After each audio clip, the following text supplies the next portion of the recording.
हरदीप सिंह निज्जर को मार दिया जाता है। 40 कनेडियन डिप्लोमेट्स को वापस भेजने के लिए कहा जाता है। इंडिया अपनी वीज़ा सर्विसेज सस्पेंड कर देता है। G20 समिट की मीटिंग के बाद कनाडा और इंडिया के बीच में तनाव शुरू हो जाता है।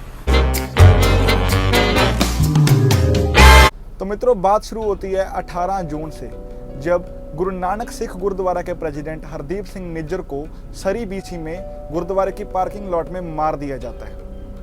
2020 में इंडियन गवर्नमेंट ने हरदीप सिंह निज्जर को टेररिस्ट कहा था due to his hate speech और लागू किया जाता है गज़ेट ऑफ इंडिया।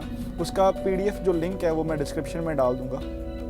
और उसके बाद आती है G20 समिट की मीटिंग, जो कि सितंबर 9 और 10 को दिल्ली इंडिया में हुई थी। वहाँ पर जस्टिन ट्रूडो भी जाते हैं और मोदी के सामने रेस करते हैं इशू फॉरेन इंटरफेरेंस का कनाडा के बीच में।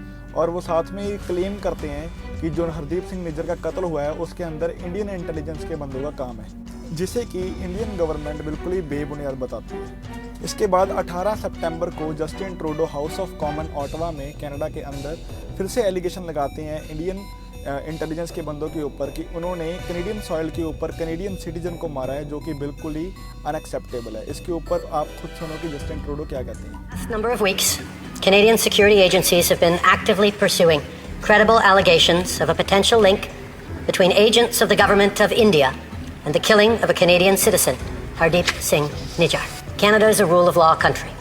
The protection of our citizens and defense of our sovereignty are fundamental. Our top priorities have therefore been, 1, that our law enforcement and security agencies ensure the continued safety of all Canadians, and 2, that all steps be taken to hold perpetrators of this murder to account. Any involvement of a foreign government in the killing of a Canadian citizen on Canadian soil is an unacceptable violation of our sovereignty. और ये same बयान उन्होंने 3-4 बार दे दिया है और कहा है कि मेरे पास प्रूफ है कि इंडियन इंटेलिजेंस के बंदे इसके अंदर इन्वॉल्व थे।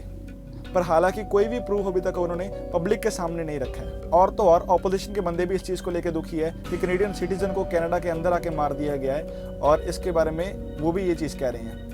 Indian government to the killing of Hardeep Singh Nijjar. और बहुत सारे लोगों ने ट्विटर के ऊपर ट्वीट करके बताया है कि ये बहुत गलत हुआ है जो कनेडियन सॉइल के ऊपर कनेडियन बंदे को मारा गया है। इसमें ऑस्ट्रेलिया, अमेरिका, UK और कनाडा के कई बंदों ने ट्वीट किया है।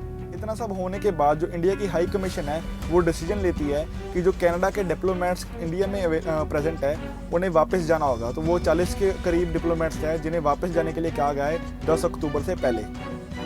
और साथ में इंडिया ने कनेडियन सिटीजन को वीज़ा देना बंद कर दिया है और BLS की सर्विसेज भी सस्पेंड कर दी है।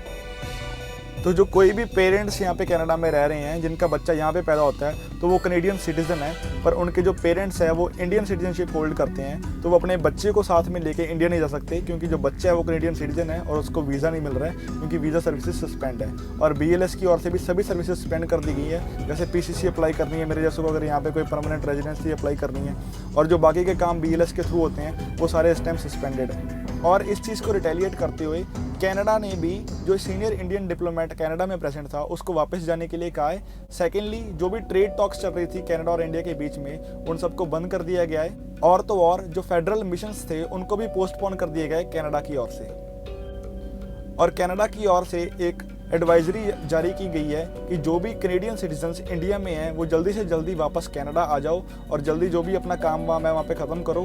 और जो कनाडा पंजाब और हरियाणा का बॉर्डर है उसके आसपास कनेडियन सिटीजन्स को जाने के लिए मना किया है कि उस एरिया में मत जाओ। तो ये थी मित्रों सारी इन्फॉर्मेशन जो अभी टेंशन चल रही है कनाडा और इंडिया के बीच में। होप करते हैं जल्दी जल्दी ठीक हो जाए। मैंने ट्राई किया अभी न्यूट्रल रह के, ज़्यादा मैंने खालिस्तान की बात नहीं की क्योंकि बाद में वो टॉपिक कहीं और चला जाता है, और मैंने न्यूट्रल होकर बात की है कि इंडिया और कनाडा के बीच में अभी क्या हालात चल रहे हैं और इनका कॉमन बंदों पे क्या इम्पैक्ट पड़ने वाला है। मैंने बस उसके बारे में बात की है। तो होप करता हूँ आप सबको थोड़ी समझ लगी होगी कि क्या बात है, किस चीज़ की टेंशन चल रही है। तो आप खुद अपना पर्सपेक्टिव लगा सकते हो भाई कौन सही है कौन गलत। मैं कुछ नहीं बोलने वाला इसके बारे में। और तो और भाई कई बंदे मैं देख रहा हूँ कि इंटरनेट के ऊपर बहुत कंपेयर कर रहे हैं कनाडा को और इंडिया को आपस में। तो मैं बता दूँ कि जो कनाडा वो एक डेवलप्ड कंट्री है और इंडिया स्टिल डेवलपिंग है। तो इंडिया को ज़रूरत है कनाडा की, कनाडा को इतनी ज़रूरत नहीं है इंडिया की। हालांकि अपने ट्रेड्स को अच्छा रखने के लिए ज़रूरत है, पर इतनी नहीं है जितनी इंडिया को कनाडा की है। और ये एक मैं चार्ट नीचे लगा रहा हूँ जिसमें इंडिया और कनाडा का कंपैरिजन कर रखा है हर एक फैक्टर में। तो ये आप देख सकते हो अपने आप। जानकारी आपको अच्छी लगी और समझ आ गई अच्छे से तो भाई चैनल को सब्सक्राइब कर लो। मैं कनाडा और अमेरिका में ट्रकिंग के ऊपर भी व्लॉग्स डालता रहता हूँ और लाइफस्टाइल के व्लॉग्स भी डालता रहता हूँ। तो होप करता हूँ आपको अच्छे लगेंगे वो भी।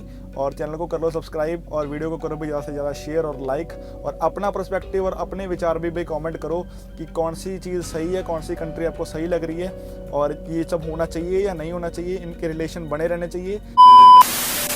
तो भाई आज की वीडियो में इतना ही, मिलते हैं किसी और नई वीडियो में नई जानकारी के साथ। तब तक टेक केयर।